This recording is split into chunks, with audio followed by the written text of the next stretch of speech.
Bueno, hola. Esta sesión versará sobre arte y política, o arte contemporáneo y política. Creo que para eso sería interesante trazar un poco, copiándole un poco a Lukács, lo que sería mi camino hacia Marx, ¿no? Pero voy a ser muy breve en eso. O justamente este interés que tenía o tengo sobre la relación entre arte y política eh, me llevó a la escuela de Frankfurt, ¿no? Porque Claire Bishop retoma la escuela de Frankfurt. Me topé con un libro de una académica de la UNAM, Elena Chávez MacGregor, donde retoma mucho a Rancière. Pero justo gracias a un profesor en la maestría, pues me topé con Lukács, que se podría considerar como muchos lo mencionan como el Marx de la estética. Pero él se centra mucho en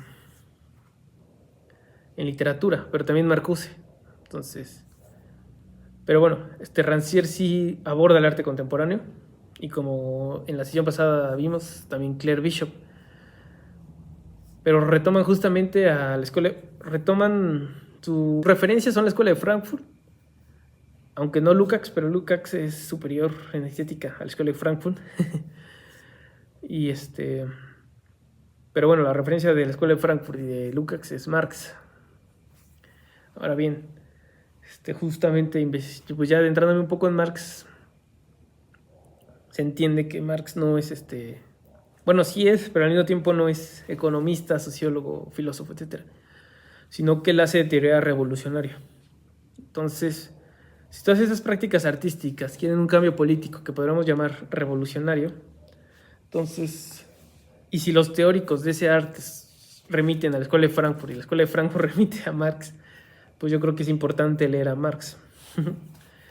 O sea, saltarnos todo ese arte y todas esas teorías y directamente a Marx, ¿no? Y más porque los teóricos decoloniales dicen que en América Latina y el Caribe tenemos que leer a Marx mismo, ¿no? Entonces, pues eso. Pero bueno, vamos a hablar de arte y política, que con esta introducción tal vez ya no haría falta. Pero bueno, como complemento, ¿no? Para estas sesiones sobre introducción al arte contemporáneo. Bueno, y justo Ticio Escobar, en su libro Aura Latente, bueno, más bien en sus entrevistas sobre su libro, o en sus presentaciones, dice que las protestas, si la estética tradicional, filosófica de academia, etcétera, ya no alcanza para explicar lo que es una protesta, ¿no? Y tiene sentido, porque pues sí, porque una protesta tendrá dimensiones estéticas o sensibles, pero pues principalmente lo que quiere es fomentar una consigna, etcétera, ¿no? No hacer una obra artística. Que justo eso también lo explico en uno de estos videos, más abajo, de los primeros, pero bueno. No de las sesiones. Y justamente una teórica que valdría la pena revisar es Angela Davis, porque ella armó muchísimas protestas, etcétera, en Nueva York. Por una parte. Pero bueno, Ticio Escobar en Aura Latente parece que no llega a desarrollar bien una teoría de por qué ya no es posible la estética, ¿no? Pero con eso sí sería un poco, y él ha leído muy bien a los autores que va a decir, pero sí sería como una crítica a Rancière, ¿no? Porque Rancière sí vería en la estética, pues, la gran teoría o la teoría principal para hablar de toda esta dimensión de las protestas y el arte político, etcétera, ¿no? Pero, pues justamente Ticio Escobar lo criticaría y tiene sentido, pero bueno, me falta leer un capítulo, entonces igual y sí lo logra, pero parece que no lo va a lograr. Pero pues bueno, él lo tiene claro y le creo, porque justamente las mal llamadas estéticas decoloniales o el pensamiento decolonial, que Ticio Escobar tampoco es decolonial como tal, pero se le podría inscribir ahí porque él, pues su pensamiento no se limita al pensamiento de Occidente, ¿no? Pues él también dialoga muchísimo con indígenas del Paraguay, entonces pues su pensamiento no es eurocéntrico. Pero bueno, ahora bien, una expo canónica sobre arte y política fue Sublevaciones de George G. Duberman, ¿no? En la cual no habla del Atlas de Mocine. Pues parece que solo retoma Benjamin en esa expo, porque él retoma mucho a Vivac y a Freud, que obviamente pues, serán ecos, ¿no? Pero él retoma principalmente a Benjamin. Pero bueno, primero va a ser una crítica a los lugares comunes de Didi Bergman, ¿no? Porque se habla del Atlas Mnemosyne, que siempre retoma de Aviv Bachur, ¿no? En el que pone una yuxtaposición de imágenes y etcétera, ¿no? Y pues ya muchas personas que quieren retomar a Didi Bergman, pero de una forma superficial, pues dicen, no, pues hay que hacer como esa especie o de collage, ¿no? Y y así estamos ya un paso más adelante, ¿no? Y luego citan las palabras y las cosas de Foucault y no sé qué tanto, ¿no? Pero justo pienso, ¿no? Que la curaduría no ha sido siempre eso, o que los gabinetes de curiosidades no han sido siempre eso, o todos esos salones de pintura como del 18, donde se ponían pinturas y atiborraban todas las paredes, y luego llevan los críticos o los compradores a adquirir sus obras o criticarlas, que no hacían una especie ya de Atlas Mnemosyne. Entonces, obviamente, pues Didi Bergman no se limita a eso, y no es eso necesariamente. Aunque sí, también cae un poco en eso, pero pues yo creo que ya existía, ¿no? Luego, pues,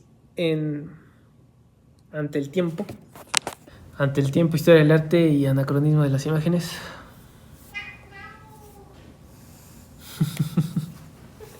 Él remite a un pedazo de mármol que está abajo de una pintura, y ese pedazo de mármol está como manchado, ¿no? Y justo dice que ahí ya hay como que Pollock ya está ahí, ¿no? Que Pollock ya está en ese mármol manchado, y que la historia del arte es anacrónica, ¿no? Porque lo que antes era del pasado luego dejó de serlo, pero luego ya es el futuro, y así hace como es francés, pues hace esas cosas, ¿no? Bien postestructuralista. Yo no creo, o sea, tal vez me voy a ver viejuno, conservador, incluso capitalista. Pues yo creo que Pollock no estaba presente en un mármol manchado. Pollock, justo los que critican a Greenberg, quien es súper criticable, pues obviamente critican a Pollock. Pero Pollock, pues realmente, si vemos lo que escribe Greenberg y su película, que también lo deja muy mal parado, su propia película, bueno, no él, pero la película que trata sobre él lo deja muy mal parado. Pero hay una biografía que leí, que obviamente si es una biografía, pues... Bueno, una biografía también te puede dejar mal parado, ¿no? Y yo creo que esta biografía lo deja muy bien parado. Obviamente, lamentablemente era alcohólico, hizo mucho daño a personas que quería, pero bueno, independientemente de la persona mala que podía ser, por así decirlo, te lo voy a enseñar así en chiquito. Se ven chiquito, junto a las setas, bueno, pero eso no importa. De Débora Salomón, pues se demuestra que fue un gran pintor. Pero bueno, independientemente de que fue un gran pintor, que les invito a leer esa biografía porque la verdad está muy bonita y es historia incluso de Estados Unidos, que tal vez igual es más importante leer nuestra historia, pero bueno, no importa. Pues justamente la biografía habla de cómo Pollock logró sobrevivir gracias a unas becas que daba el gobierno, que ahorita el gobierno de Estados Unidos pues ya prácticamente no da ninguna beca de artistas. Todas son privadas, todas las becas son privadas, etcétera, pero pues sí, como también de alguna forma pudo esquivar ir a la Segunda Guerra Mundial, justamente por todas estas cosas raras que él tenía, que tal vez no lo hacían apto para la guerra, y también pues muchas cosas. Pero bueno, ahora bien, no creo que Didi Bergman pueda defender el anacronismo con un mármol manchado diciendo que ya estaba Pollock ahí. Porque aparte era un mármol, o sea, no es como que el artista haya querido poner ese mármol, el artista que habla del Renacimiento haya querido poner el mármol así como manchado, ¿no? Y toda esa expresión en un artefacto, pues no. O sea, de que había cosas que existían, que luego se retomaron, así, pues sí, pero siento que está muy sobrevalorado Didi Bergman, ¿no?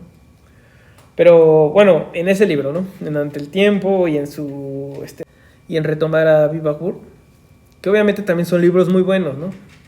Pero el lugar común es el que los hace ver como... Es el que hace ver a Didi Bergman mal. No es que Didi Bergman sea está sobrevalorado en el sentido de que se ha leído poco y le han hecho mucho ruido, ¿no? Pero pues hay que leerlo bien y el lugar común de lo que sí que es Didi Bergman, pues no es Didi Bergman, ¿no? Ahora bien, está el libro, bueno, está la expresión de sublevaciones, que es a lo que iba. Justamente ahí retoma mucho a Benjamin y hace una gran, pues sí, un collage, digamos, ¿no? Tal vez para darle el visto bueno del Atlas de Mocini, de imágenes, de revueltas, justamente de sublevaciones, ¿no? Donde imágenes o acontecimientos que han sido registrados donde el cuerpo intenta sublevar, está haciendo una sublevación justamente como rebelarse con el cuerpo, etcétera, ¿no? Entonces las imágenes son muy interesantes y justamente tiene sus 2 tomos, ¿no? Sobre dicha exposición, que serían Desear desobedecer, lo que nos levanta, volumen 1 y 2. Pero bueno, pero justo todas esas imágenes sublevantes, revolucionarias, son muy importantes y es un libro hermoso. Yo, bueno, he leído un poco de él, justamente contradiciéndome, ¿no? Pero lo que he leído es muy bueno. También, aunque muy enfocado a Europa, justamente, ¿no? Y como años ya como del siglo XX más que este siglo, ¿no? Entonces, pues también creo que vale más la pena ver los conflictos aquí en México o Latinoamérica que tal vez remitir ese libro. Tal vez nos ahorraríamos un tiempo, pero bueno, obviamente pues Sublevaciones es un gran libro. Bueno, Sublevaciones es una gran exposición y Desear desobedecer es un gran libro, y también está Iluminaciones, que a Fernando Castro le gusta muchísimo. Entonces yo obviamente no voy a descartar a Lieberman. Creo que a los que más les sirve es a la gente que le interesa el Renacimiento. Ahí sí es como su fuerte, siento yo, y donde propone cosas más interesantes. Ahora bien, pero justo en los carteles, cuando se hizo la exposición en París de Sublevants, creo, no sé, justo en los carteles que había en la ciudad le grafitearon como yo no me sublevo para entrar a una exposición, ¿no? O para que me hagan una curaduría, ¿no? Es como justamente estetizar toda esta dimensión política. Creo que sí es problemático, ¿no? Y justo lo vimos, entre comillas, con lo que aconteció en el MAC, donde esta artista argentina, pues, grabó sin el consentimiento a una prostituta, pero ya como de tercera edad, que ya se había retirado, por así decirlo, de esa forma de ganarse la vida. Entonces la grabó sin su consentimiento, y también, por lo que entiendo, por lo que dicen las notas periodísticas, ¿no? Que a veces son muy... Pues obviamente les interesa vender y generar polémica, ¿no? Pero bueno, es lo que me informé por ahí. y justo también puso en una pared, bueno, justo grabó a esa mujer en una casa, ¿no? La grabó en una casa que se llama Casa Xochiquetzal, en el barrio de Tepito. Y justo cuando fue a hacer así pues ya saben que Hal Foster dijo, bueno, no sé si saben, pero bueno, Hal Foster dijo que el artista como etnógrafo, entonces yo creo que esta artista le hizo caso y ya fue como hacer su etnografía, que es como una especie de antropología. Parece que sucedió es que la coordinadora de esa casa, que albergan a mujeres que ya ejercían la prostitución y luego ya al pasar a la tercera edad, pues como que van a vivir ahí, ¿no? Como un refugio, una especie como casa de retiro. La coordinadora de ese lugar, o la directora, le dijo como de, pues se ve que inmediatamente identificó que el artista pues nada más quería hacer como sus obras, y le dijo, no, pues si quieres realmente ver cómo funciona, pues ven a hacer servicio, ven a cuidar a una de las señoras, ¿no? Todos los cuidados que necesita una persona de la tercera edad. Pero tengo entendido que pues la señora pues le dijo como que no, pues que a veces le decía que iba a tal hora y luego no llegaba y le dejó esas tareas, etcétera, etcétera. Entonces el artista se desesperó y escribió como que se desahogó en una carta así como de... Pues no, ya ni me acuerdo qué dice exactamente, ¿no? Pero maldiciendo a la señora y a la casa y la suciedad que había ahí, etcétera, ¿no? Entonces, puso esa hoja como en su expo, lo que ella misma escribió con todas esas groserías. Y, o sea, sí, realmente yo ya lo leí y sí parece un berrinche de alguien que jamás había experimentado algo así, ¿no? Que nunca le habían dado como estas largas, que yo diría que son propias de Latinoamérica, pero por lo menos muy propias de México. Y pues sí, o sea, cuidar a un anciano pues no es fácil. Se cerró totalmente y maldijo todas esas cosas. Y tengo entendido que solo fue un día, grabó y se fue. O sea, que ni siquiera la cuidó realmente, ¿no? Fue la polémica y por eso fueron a grafitear, lo cual me gustó mucho. Porque intervinieron, como si fuera un monumento, ¿no? Estático, fueron a intervenir el MAC, ¿no? Y bueno, que el MAC tiene muy buenas expos, pero bueno. Bueno, pero yo por lo que he visto de las fotos, pues la verdad, tiene salas muy bien hechas. O sea, en el sentido de que estéticamente entras y están... Sí, son como que te atrapa, ¿no? La curaduría. Pero bueno, eso ya es una dimensión estética un poco en este sentido de hedonismo estético, pero creo que no está necesariamente mal. Creo que...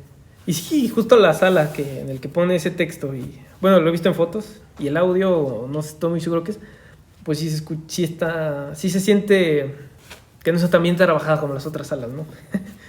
Curiosamente. Pero bueno, continuando. Y justo, ¿no?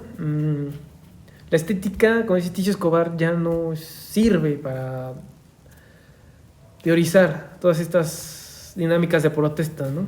Como...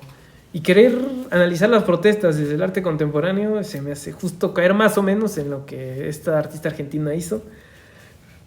Y se me hace una tontería en lo personal, porque estás estetizando algo que no busca ser placer estético, ni ser sublime, ¿no? Busca reivindicar una protesta, una consigna, etcétera, un cambio social. Entonces mejor leer a Marx que leer textos de estética y así, ¿no? Pero bueno.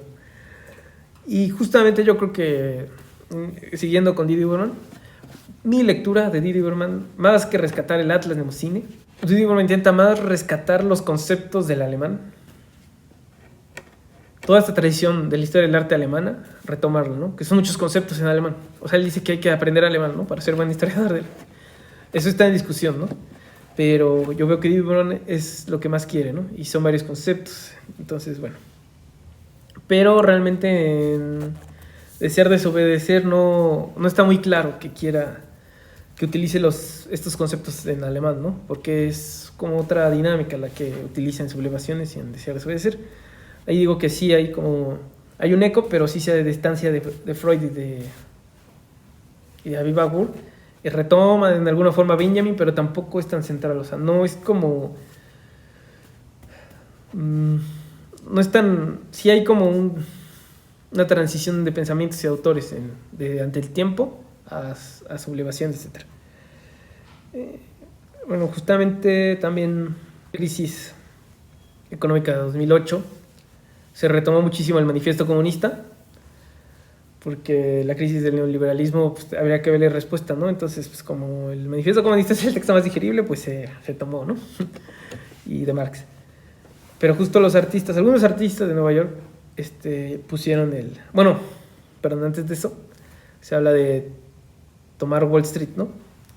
Que mucha gente fue ahí como a los atrios, por así decirlo, o a las calles de Wall Street, a hacer sus manifestaciones políticas, etcétera, ¿no? Justamente Slavoj Žižek dio un discurso muy famoso, etcétera.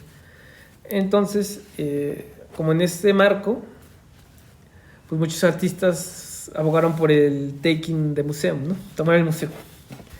Ahí muy implicada Andrea Fraser, como había dicho, no confundir con Nancy Fraser, pero bueno, taking the museum, etcétera, ¿no? Pero justo se ve como tomar Wall Street fue directo a Marx, ¿no? Y ya como que un peldaño abajo, pues los artistas taking the museo y no retoman a Marx. Pero bueno, justo Fernando Castro también habla como... Pero hay que tener también cuidado con esta toma de Marx, ¿no? Porque hay un performance en la que aconteció en la Bienal de Venecia, en la que un artista retomó el manifiesto comunista y lo estuvo ahí enseñando, ¿no? Haciendo un performance. Y ya cuando le preguntaron, pues dijo que no, o sea, que ni siquiera ha abierto El Capital, ¿no? De Marx. Entonces ya Fernando Castro ahí dice que como que hablar tanto de Marx y no leerlo es como una postura hipster, que no lleva la gran cosa, y ya nada más se queda en el símbolo de, sí, Marx y El Capital es súper importante, pero no se lee, entonces ya nada más queda como un símbolo importante, y ya pues es como que, y él dice, no, esa es una práctica hipsterista, ¿no? Entonces pues ya hay que tomarlo en serio, ¿no?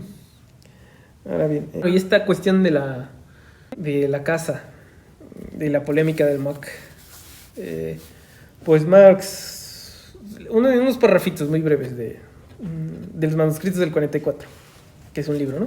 Bueno, que se ha convertido en un libro, habla un poco de por qué algunas mujeres llegan a la prostitución, ¿no? Entonces, tal vez en Marx ya está resuelto eso, tal vez.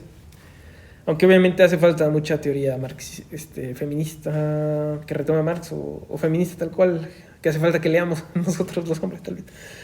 Pero bueno, y como dije la clase pasada, los grandes textos sobre estética, en este caso sería, bueno, sobre política y arte, tal vez sean Claire Bishop y Rancière, y Didi Bergman incluso, ¿no?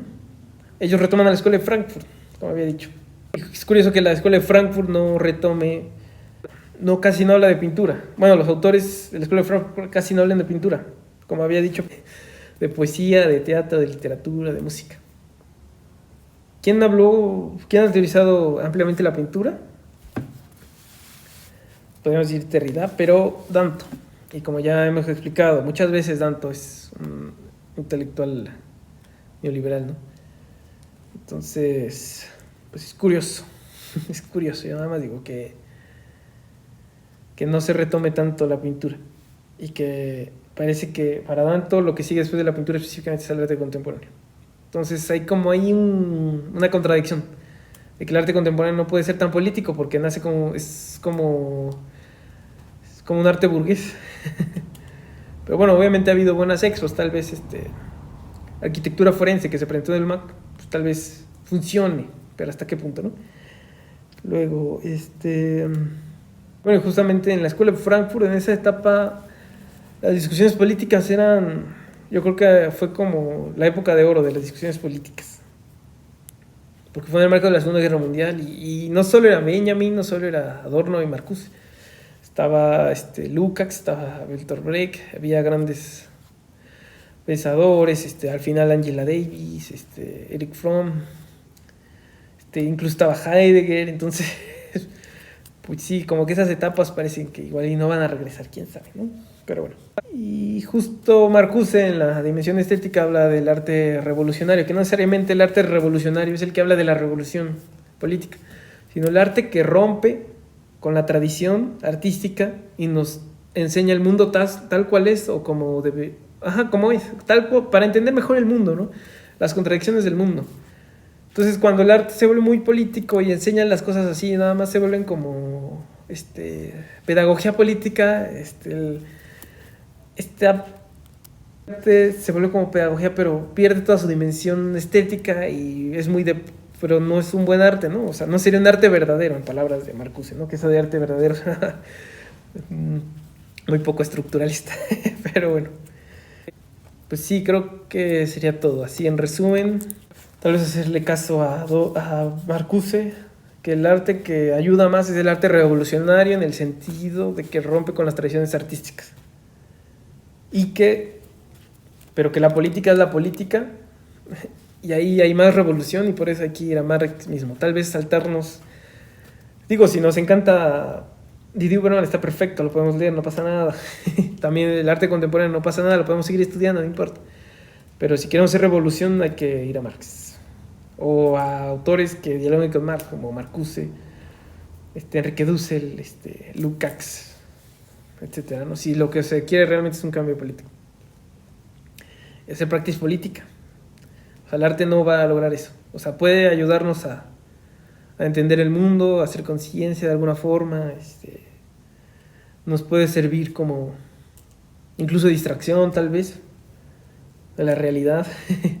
Pero nos enseña al mismo tiempo la realidad. Pero, pues sí, o sea, querer estetizar o ver una dimensión estética en las protestas es descafeinar las protestas políticas. Y bueno, yo creo que esa sería lo que tengo que decir sobre el arte y política, ¿no? Que muchas veces incluso, ¿no? Un artista va a una comunidad que hace tal vez bordado político y los compra y luego los revende con coleccionistas, entonces pierden su dimensión política y se vuelven en un producto. Entonces, pues eso también es muy problemático. Pero bueno, saludos, gracias.